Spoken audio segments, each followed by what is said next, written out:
right effort, the effort that we put into our practice, is key to progress along the Eightfold Path. Indeed, right effort is one aspect of that Eightfold Path. In this series of videos, I've been discussing the 4 aspects of this right effort, and today we're going to deal with the 4th effort.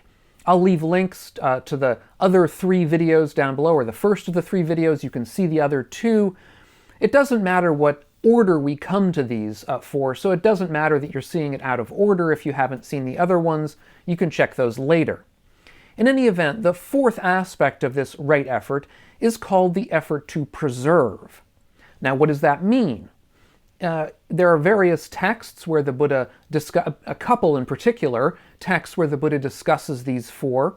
In the simplest formulation, the Buddha says this: it's when a person generates enthusiasm, tries, makes an effort, exerts the mind, and strives, so that skillful qualities that have arisen remain, are not lost, but increase, mature, and are fulfilled by development. So, to take some examples, if we notice that we're mindful, we make an effort to remain mindful. If we notice that we're acting kindly towards people, we make an effort to remain kind towards them. If we notice that we're calm and collected and equanimous, we make an effort to remain calm and collected and equanimous. But having said all that, I think we can understand that this is easier said than done. Obviously, if we could, we would, but oftentimes we can't. In fact, it may even be that the effort to make an effort gets in the way. For example, we may make an effort to be calm and collected, and that very effort sort of winds us up and makes us lose our calmness. That is, our very effort may get in the way. This is known as efforting. Efforting is when we make too much effort, and therefore undo the whole point of right effort in the first place. I mentioned it in a prior video that the Buddha talks he gives us a simile, the simile of the lute. He talks about, in that simile, the distinction between how we can use effort properly, the different ways. So, for example, when we're tuning a lute, or we might say a guitar string or a violin string, we can obviously over-tighten it. If we over-tighten it, then we're not going to play properly. It's difficult to play. And again, if we under-tighten it, the string is going to be too loose. We're not going to be able to play properly either. In the same way, we can be overly wound up in our effort, or we can be overly lax and lazy in our effort. And the proper effort, the appropriate effort, the Buddha tells us, is by the middle way. The way that balances, as some may say, effort and ease, so that we're not overdoing it but not underdoing it either. And that's something that we should keep in mind as we think about all varieties of effort. So as I mentioned, the 4th aspect of effort is this effort to preserve. As I say, the Buddha, in a short passage, mentions that this means the effort to basically preserve those skillful and helpful states that we notice are already arising within us. But does the Buddha have anything else to say about this aspect of effort? In this video series, I've been relying on one particular sutta that gives us a relatively more lengthy description of each of these aspects of right effort. And this sutta it exists on its own, but it also exists as part of what's called the Sangiti Sutta, which is a very famous sutta where Sariputta, the Buddha's right-hand disciple, number 1, considered the greatest in wisdom, leads the monastics in a chant that is supposed to encompass basically all of the Buddhist Dharma in one respect or another in a kind of a summarized form. And so this particular sutta exists also as part of the Sangiti Sutta, and so I think that shows that this sutta was considered relatively important. It was the sort of thing that should be regularly repeated to oneself. And again, this sutta contains the Buddha's description of what it is to preserve, to make an effort to preserve. But that description is somewhat surprising. We might even say It's the sort of thing that if you're somewhat squeamish, you may want to look away or continue after I've given you the quotation of what the Buddha has to say. This is what the Buddha has to say. And what mendicants is the effort to preserve?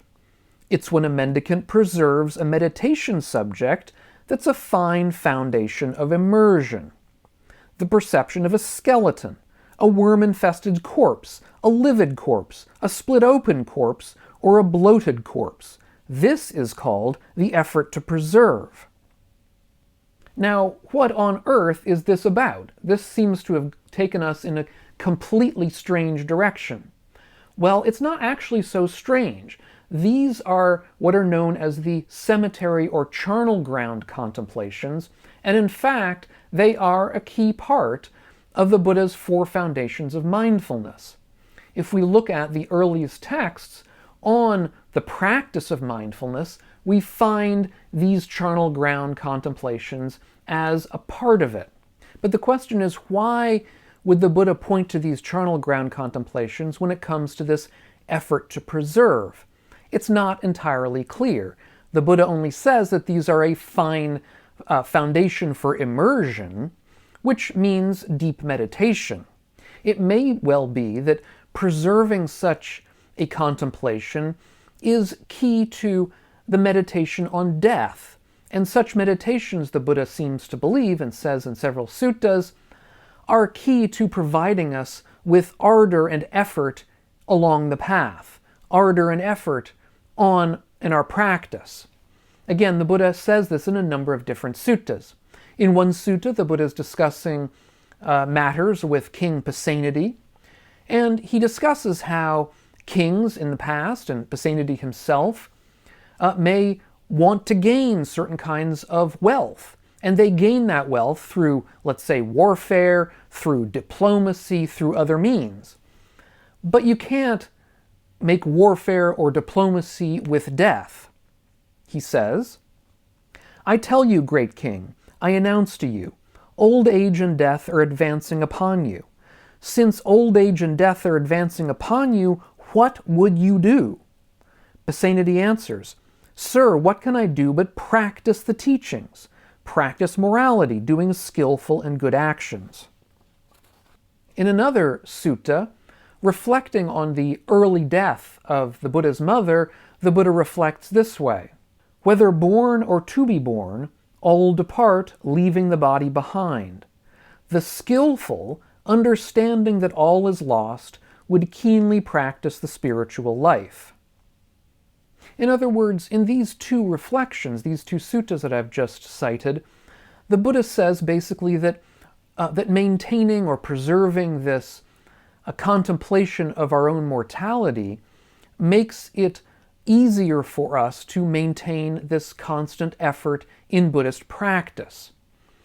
And so, therefore, maintaining, again, preserving the preservation that's involved in effort is intimately involved, or can be intimately involved in a very skillful way, with preservation before the mind of the idea of our own mortality. And if we preserve this awareness of our own mortality, it makes effort in pursuing the Dharma more easy. It comes to us more easily because we see the benefit of it. Now, of course, in this effort to preserve, this isn't the only kind of preservation that we can contemplate. The scholar Piya Tan suggests that the Buddha in these passages was really talking mostly to monastics when he was discussing the charnel ground contemplations, and that those might be less useful to lay people. That for a lay audience, we might consider other kinds of preservation. He suggests, for example, the preservation of wise attention on impermanence.